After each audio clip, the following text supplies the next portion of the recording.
ഓപ്പോയുടെ Oppo F27 Pro Plus എന്ന പുതിയൊരു smart phone Indian മാർക്കറ്റിൽ ലോഞ്ച് ചെയ്യാൻ പോകുന്നുണ്ട്. ഈ ഒരു ഫോണിന്റെ ലോഞ്ച് ഡേറ്റ് ഇപ്പോൾ കൺഫേം ആയിട്ടുണ്ട്. ഫീച്ചേഴ്സിനെ പറ്റിയിട്ടുള്ള പല കാര്യങ്ങളും ഇപ്പോൾ അറിയാനും കഴിഞ്ഞിട്ടുണ്ട്.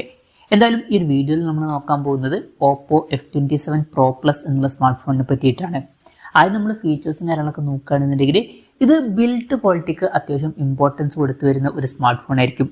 ഓപ്പോയുടെ എഫ് സീരീസിൽ മുമ്പ് ബിൽഡ് ക്വാളിറ്റിക്ക് ഇത്രയും ഇമ്പോർട്ടൻസ് വന്നിട്ടുണ്ടാവില്ല. ഈ ഒരു ഫോണിൽ അത്യാവശ്യം ബിൽഡ് ക്വാളിറ്റിക്ക് ഇമ്പോർട്ടൻസ് വരുന്നതായിരിക്കും. ഇതിൽ MIL STD 810Hന്റെ സർട്ടിഫിക്കേഷനൊക്കെ വരുന്നതായിരിക്കും. ഇത് പൊതുവെ ബിൽഡ് ക്വാളിറ്റിക്കും അതുപോലെ തന്നെ സ്ട്രെങ്ത്തിനൊക്കെ വരുന്ന ഒരു സർട്ടിഫിക്കേഷനാണ്. അപ്പോൾ നല്ല ബിൽഡ് ക്വാളിറ്റിയും അതുപോലെ തന്നെ സ്ട്രെങ്ത്തുമായിട്ടായിരിക്കും ഈ ഒരു സ്മാർട്ട് ഫോൺ വരിക. അത് പിന്നെ SGS premium performance 5 star drop റെസിസ്റ്റൻസും കാര്യങ്ങളൊക്കെ ഇതിൽ വരുന്നതായിരിക്കും.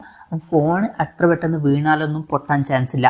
പിന്നെ IP69 റേറ്റിംഗ് കാര്യങ്ങളൊക്കെ ഇതിൽ വരുന്നതായിരിക്കും. അതും നല്ലൊരു കാര്യം തന്നെയാണ്. അപ്പോൾ നല്ലൊരു IP റേറ്റിംഗും ഇതിൽ വരുന്നതായിരിക്കും. അപ്പം ഈ ഒരു ഫോൺ വാട്ടർ റെസിസ്റ്റൻറ്റും അതുപോലെ തന്നെ ഡസ്റ്റ് റെസിസ്റ്റൻറ്റും ആയിരിക്കും. അപ്പോൾ നല്ല ബിൽഡ് ക്വാളിറ്റിയും അതുപോലെ തന്നെ സ്ട്രെങ്ത്തും ഒക്കെ ആയിട്ടായിരിക്കും ഈ ഒരു സ്മാർട്ട് ഫോൺ വരിക. പൊതുവേ മുമ്പ് ഓപ്പോയുടെ എഫ് സീരീസിൽ ഈ ഒരു ഫീച്ചർ അങ്ങനെ ഹൈലൈറ്റ് ആയിട്ടുള്ള ഒരു ഫീച്ചറായിട്ടൊന്നും വന്നിട്ടില്ല. എന്തായാലും ഈ ഒരു ഫോണിൽ അങ്ങനെ ഒരു ഹൈലൈറ്റ് ആയിട്ടുള്ള ഫീച്ചേഴ്സ് വരാൻ ചാൻസ് ഉണ്ട്. പിന്നെ ഡിസ്പ്ലേയുടെ കാര്യത്തിൽ 6.7 ഫുൾ HD+ ഡിസ്പ്ലേ ആയിരിക്കും ഈ ഫോണിൽ വരിക. AMOLED ഡിസ്പ്ലേയും കാര്യങ്ങളൊക്കെ വരുന്നതായിരിക്കും. പിന്നെ എടുത്തു വരേണ്ട മറ്റൊരു കാര്യം, കർവ്ഡ് ആയിട്ടുള്ള ഡിസ്പ്ലേ ഒക്കെ ആയിരിക്കും ഈ ഫോണിൽ വരിക. 120 Hz റിഫ്രഷ് റേറ്റ് സപ്പോർട്ട് ചെയ്യുന്നതായിരിക്കും. പഞ്ചോൾ ഡിസൈൻ വരുന്നതായിരിക്കും. പഞ്ചോൾ വരിക ടോപ്പ് സെൻറ്റർ ഭാഗത്തായിട്ടായിരിക്കും. പിന്നെ നമ്മൾ നേരത്തെ പറഞ്ഞു ഫോണിന്റെ ഫ്രണ്ടിൽ ഗൊറില്ല ഗ്ലാസ് വിക്ടസ് 2ന്റെ പ്രൊട്ടക്ഷൻ ഒക്കെ വരുന്നതായിരിക്കും. മികച്ചൊരു പ്രൊട്ടക്ഷനും ഇതിൽ വരുന്നതായിരിക്കും. അപ്പം ഈ ഒരു ഫോണിൽ അത്യാവശ്യം നല്ല ഡിസ്പ്ലേ ഫീച്ചേഴ്സും കാര്യങ്ങളൊക്കെ വന്നേക്കാം. പിന്നെ in display finger print sensor ഇതിൽ വരുന്നതായിരിക്കും. ഫോണിന്റെ വെയിറ്റ് വരിക 177 ഗ്രാം ആയിരിക്കും. തിക്നെസ് വരിക 7.89 mm ആയിരിക്കും.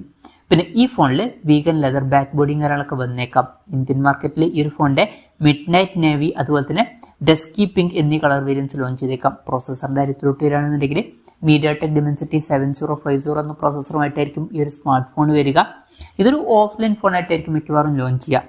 അതുകൊണ്ട് തന്നെ ആ ഒരു പ്രൈസ് റേഞ്ചിൽ ബെസ്റ്റ് ആയിട്ടുള്ള ഒരു പ്രോസസ്സറൊന്നും നമുക്ക് എക്സ്പെക്ട് ചെയ്യാൻ പറ്റില്ല. ഈ ഒരു ഫോണിന്റെ വില മിക്കവാറും 25,000 രൂപയ്ക്ക് മുകളിലായിരിക്കും വരിക. ആ ഒരു പ്രൈസ് റേഞ്ചിൽ ഇത് അത്ര മികച്ചൊരു പ്രോസസ്സർ എന്ന് പറയാൻ പറ്റിയിട്ടുള്ള ഒരു പ്രോസസ്സറൊന്നും ആയിരിക്കില്ല. എന്നാലും തരക്കേടില്ലാത്തൊരു പ്രോസസ്സർ എന്നൊക്കെ പറയാൻ പറ്റിയിട്ടുള്ള ഒരു പ്രൈസ് റേഞ്ചിൽ ഈ ഫോൺ ലോഞ്ച് ചെയ്തേക്കാം. പിന്നെ 5G സപ്പോർട്ടും കാര്യങ്ങളൊക്കെ വരുന്നതായിരിക്കും. ബേസ് വേരിയന്റിൽ 8GB റാമും 128GB ഇന്റേണലും വന്നേക്കാം. 8GB റാമും 256GB ഇന്റേണലുമായിട്ട് വരുന്ന വെർഷനും വരുന്നതായിരിക്കും. LPDDR4Xന്റെ റാമും UFS 3.1 സ്റ്റോറേജ് ടൈപ്പും ഇതിൽ വന്നേക്കാം. പിന്നെ സിംഗിൾ സ്പീക്കർ ആയിരിക്കും ഈ ഫോണിൽ വരിക. ഇപ്പം 25,000 രൂപ പ്രൈസ് റേഞ്ചിൽ അല്ലാന്നുണ്ടെങ്കിൽ അതിലും മുകളിൽ വരുന്ന ഒരു പ്രൈസ് റേഞ്ചിലൊക്കെ നമ്മൾ സ്റ്റീരിയോ സ്പീക്കേഴ്സ് എക്സ്പെക്ട് ചെയ്യുന്നുണ്ട്. പക്ഷേ ഈ ഫോണിൽ സിംഗിൾ സ്പീക്കർ വരാനാണ് സാധ്യത. അപ്പം അത് കുറച്ച് ഡിസപ്പോയിന്റിംഗ് ആയിട്ടുള്ള ഒരു കാര്യമായിരിക്കും. Android 14 ബേസ് ആയിട്ടുള്ള സോഫ്റ്റ്വെയർ ആയിരിക്കും ഈ ഫോണിൽ വരിക. ക്യാമറയുടെ കാര്യം പറയുകയാണെന്നുണ്ടെങ്കിൽ ഫോണിന്റെ പിന്നിൽ ഡ്യുവൽ ക്യാമറ സെറ്റപ്പ് വന്നേക്കാം. 64 MP മെയിൻ ക്യാമറ സെൻസർ ഈ ഫോണിൽ വരുന്നതായിരിക്കും.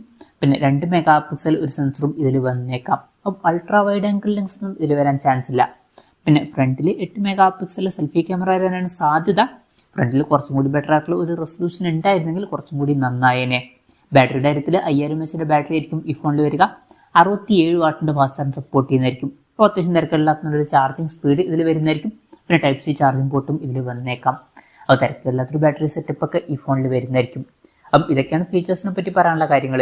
ഇനി ലോഞ്ച് ഡേറ്റിന്റെ കാര്യം പറയുകയാണെന്നുണ്ടെങ്കിൽ June 13 ഈ സ്മാർട്ട് ഫോൺ ഇന്ത്യൻ മാർക്കറ്റിൽ ലോഞ്ച് ചെയ്യാൻ പോകുന്നത്. ലോഞ്ച് ഡേറ്റ് ഇപ്പോൾ കൺഫേം ആയിട്ടുണ്ട്. വിലയുടെ കാര്യം പറയുകയാണെന്നുണ്ടെങ്കിൽ അതിനെ പറ്റിയിട്ടുള്ള കാര്യങ്ങളൊന്നും ഇപ്പം പറയാൻ കഴിഞ്ഞിട്ടില്ല. എന്നാലും നമ്മുടെ എക്സ്പെക്ടേഷൻ പറയുകയാണെന്നുണ്ടെങ്കിൽ ഈ ഒരു ഫോൺ ഒരു 25,000 to 28,000 രൂപ പ്രൈസ് റേഞ്ചിലൊക്കെ ആയിട്ട് ഇന്ത്യൻ മാർക്കറ്റിൽ ലോഞ്ച് ചെയ്തേക്കാം. കൺഫർമേഷൻസ് ഒന്നുമില്ല, ജസ്റ്റ് നമ്മുടെ എക്സ്പെക്ടേഷൻ പറഞ്ഞു എന്നേ ഉള്ളൂ. എന്തായാലും ഓപ്പോയുടെ ഓപ്പോ F27 Pro Plus എന്നുള്ള പുതിയൊരു സ്മാർട്ട് ഫോൺ ലോഞ്ച് ചെയ്യാൻ പോകുന്നുണ്ട്. മുമ്പ് ചൈനീസ് മാർക്കറ്റിൽ ഓപ്പോ A3 Pro എന്നുള്ള സ്മാർട്ട് ഫോൺ ലോഞ്ച് ചെയ്തിട്ടുണ്ടായിരുന്നു. ഈ ഒരു ഫോൺ ആ ഫോണിന്റെ ഒരു റീബ്രാൻഡഡ് വെർഷൻ ആയിരിക്കും. എന്തായാലും ഈ ഒരു ഫോണിനെ പറ്റിയിട്ടുള്ള നിങ്ങളുടെ അഭിപ്രായം ജസ്റ്റ് ഒന്ന് കമന്റ് ചെയ്യുക. അതുപോലെ തന്നെ ഈ ഒരു സ്മാർട്ട് ഫോൺ ഇന്ത്യൻ മാർക്കറ്റിൽ നിങ്ങൾ ഏത് പ്രൈസിങ്ങിലാണ് എക്സ്പെക്ട് ചെയ്യുന്നത് എന്നുള്ള കാര്യം കൂടി ജസ്റ്റ് ഒന്ന് കമന്റ് ചെയ്യുക.